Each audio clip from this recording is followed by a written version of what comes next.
Hey y'all, it's your girl, Hepzibah, aka come on in and get you a bowl of these brown grits. That's so corny. Y'all think that's corny?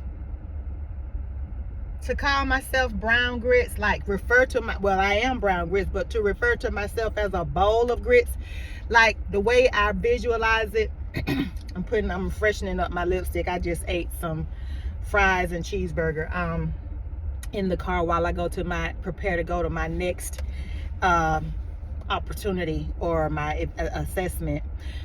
But do y'all think it's corny for me to refer to the actual content? That's what I'm referring to. I'm not referring to myself as a hot bowl of brown grits. I was thinking of the concept of referring to the content. Come on in and get these brown grits, in the sense of the content, the things we're going to discuss, and letting you know that the content is giving nourishing, comforting, nice homey feeling. And so yeah, let me know what you think about that in the comments. Oh my goodness. This is, oh, you know what? I am doing the 80s thing and lining my lips because this is red.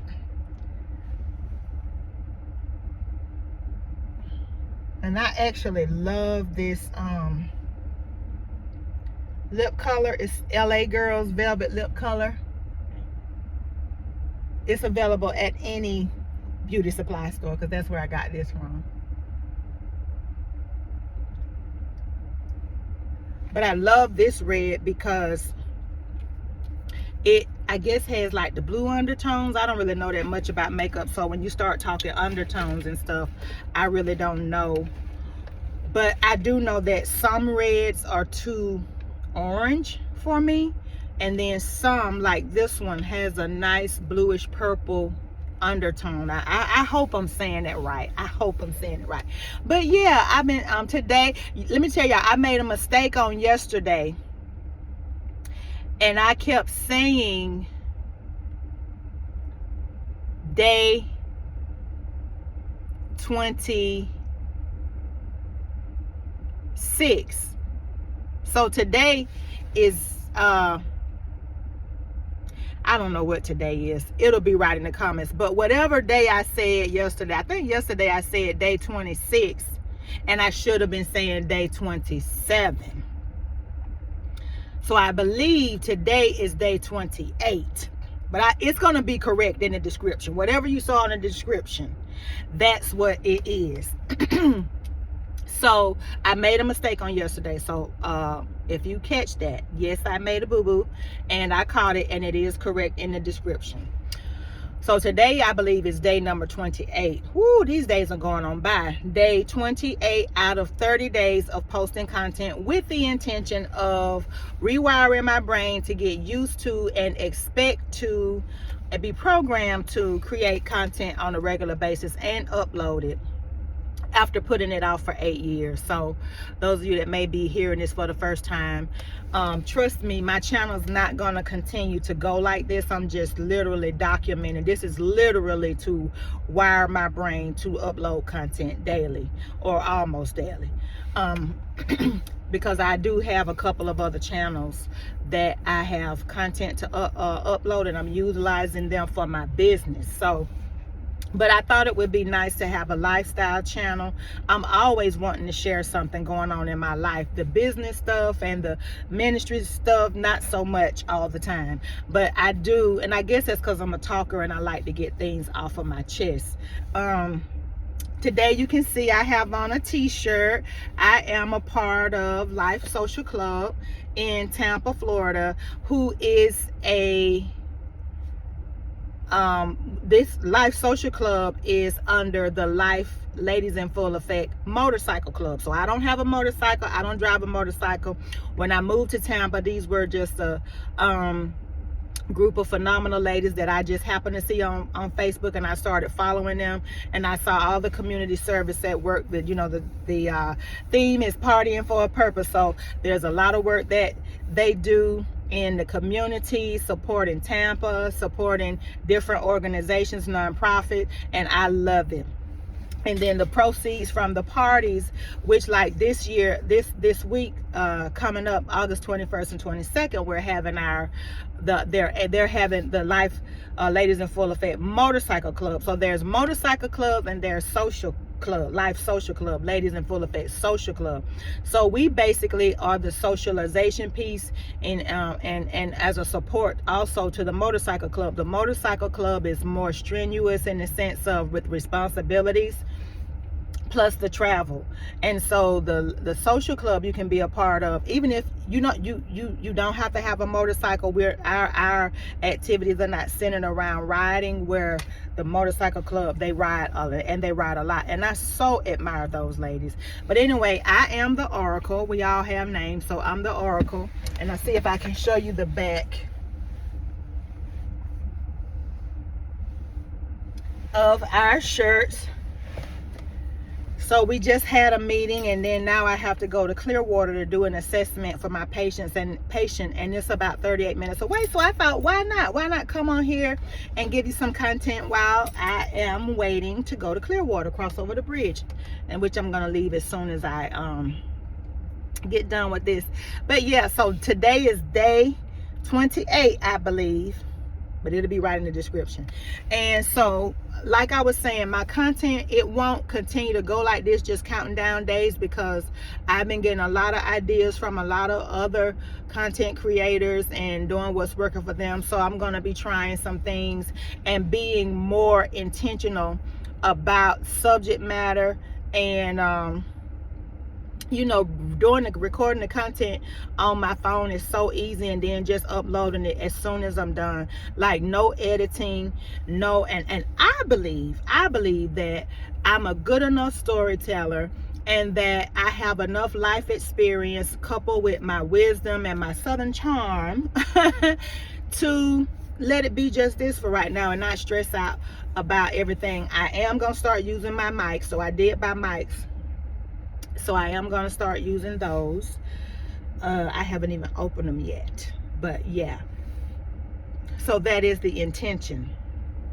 So on this channel, it's life, love, spirituality / religion. I'm not a person afraid to say religion.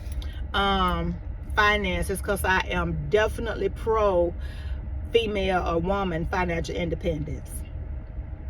For so many reasons, and it's not because I'm a scorned, ex-lover or nothing like that.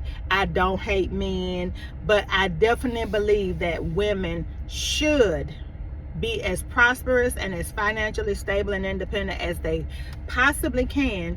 And I go a little further than that. I believe that a woman's financial independence and prosperity is God ordained and expected. I believe God expects us to. I believe that that's a part of our birthright. So the whole concept of a man taking care of a woman, I don't see that biblically. Maybe you do, and you can type how you see it in the comment. But our matriarchs, and when I say our matriarchs, I'm speaking of the matriarchy and patriarchy up until Yeshua Christ. Those women were very hard workers. They were very industrious. They had their own servants. They had land. They made investments. I mean, let's look at Proverbs 31 woman, honey. She is the quintessential boss chick, okay? So and yes, because of my life experiences, I see how important. Now, I've had some very negative life experiences with men as it relates, and that crippled me financially because I was not financially stable and independent. But it is through that I realized. Now, some of these things God had whispered to me along the way in my marriages, in my engagement. Okay, I've been married twice. Once, the first time for 3 years, the second time for 22 years. And then I had been engaged to a long-term boyfriend. We had been dating for 4 years off and on, and then he had proposed, and we were 2.5 months away from our wedding, and he suddenly called the wedding off, and he was taking care of everything. He had gifted me the opportunity to leave my full-time RN job to pursue my brand full time. And then 3 months in, called the wedding off and totally abandoned me via text. Okay? He was overseas and I had nothing. Yeah, so yes, of course, that makes me more financially aware. But what about you ladies that the man is the provider? He does an amazing job. He doesn't treat you like crap as a result. Because y'all know one thing I learned, men that have money, and this is I don't like to make generalizations. The men that I have dated that have money, and when I say have money, I don't know what it is with a lot of black men. And I'm speaking to black men because I am a brown grit. I'm a brown girl raised in the South, and that's the extent of my experience. So, but even then, I still don't have the right to make generalizations about a group of people. So I'm careful not to do that. I'm not saying I don't never do it, but I try to watch myself and make sure that to let people know I'm speaking from my experience. Unless I have done the research and looked up the numbers and, you know, cross-reference and done my fact checking before I start spewing generalities or statistics. So you will get that from me, because I don't like for men to say all women or y'all women. It irks me because I know that I am a standalone chick. There's a lot of commonalities that I share with my sisters, but then there's a lot of things that's unique to Hepzibah, as they are unique for you, sis. So yeah, but in my experience, men that have a little money, and I mean making upward, you know, like 6 figures, I say low 6 figures, because 100 to 150K is not the same as 750K, 500K, even 350K. It's another ball game. But I noticed that when men start to get into the low 6 figures, they really not, they don't realize that's not a lot of money. And it is what we call in this dirty South good money. It is good money. You can make a good living, but it's not that up and over and generational money. Especially if you're making the low 6 figures, but you're not investing, you're not getting into real estate, you're not creating passive income. And I realize a lot of black men, even though they might make good money, but they're financially illiterate. Yeah, they are. And so, that being said, my experience of dating black men that make good money, they can have a propensity to be very mean and controlling and or punitive. Okay? Maybe that's another story for another day. That is definitely some content we'll be discussing, because I have that last relationship. It takes a lot for me to say, or used to take a lot for me to say, that I was a victim, or I experienced. I don't consider myself a victim, because I did have a part to play. Like I was mentioning the other day in a day before, I think, vlog, that you have to be accountable.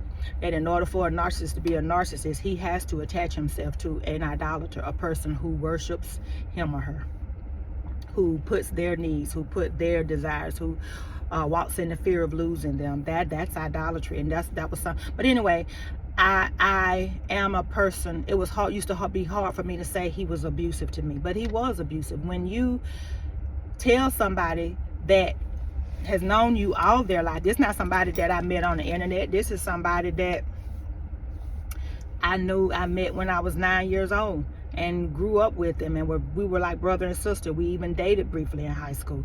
So he wasn't somebody that I met that it would make sense if they flipped the script and did a 180 on me, because I only had known them after I met them on the internet. No, this is somebody that I grew up with, that I knew and still know very well.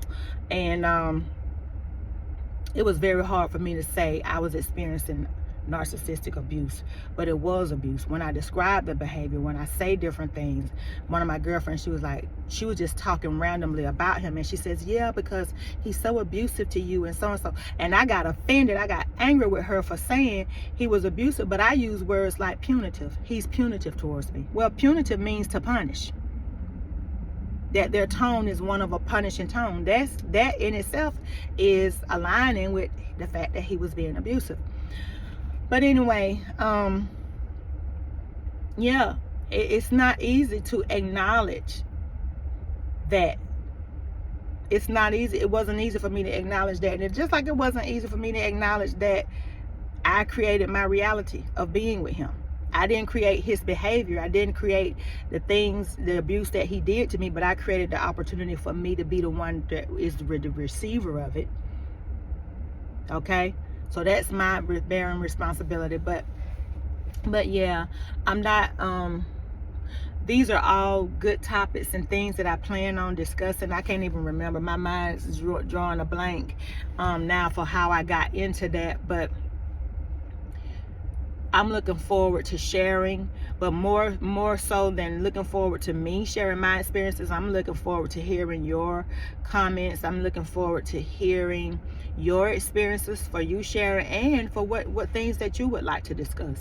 What things would you like a woman that is 52 years old, a brown girl raised in the South, to shed some light on from her perspective? Because that's what it's about. This channel is about love, life, spirituality, finances. That's what I was talking about. Female woman, financial independence. What I was gonna say is about that. The man doesn't have to have been abusive to you or mean or ugly to you. He can be a great provider. He can be very loving to you, support your hopes, wishes, and dreams. But then he suddenly, God forbid, pass away or had some type of a traumatic event in your life, and all of a sudden to find out you shouldn't have to learn financial literacy and how to take care of yourself financially through some type of trauma, whether it's the death of a spouse or loved one that was taking care of you financially, or through the abuse and then their punitive actions towards you. Okay, so yeah, but love, life, spirituality, finances, raising adult children, being a grandparent if you are, being a grandma if you are, from the perspective of a brown girl raised in the South. Brown grits. There you go. All right, well, let me make it across this bridge to Clearwater. Thank you all so very much for watching. I appreciate you. I enjoyed your little stay. And yeah, don't forget to let me know about the bowl of brown grits. What do you think about that as the rich and comforting and empowering content as a reference to that? And yeah, treat people right. I enjoyed your little stay. God bless you. Day 28 down, 2 more to go.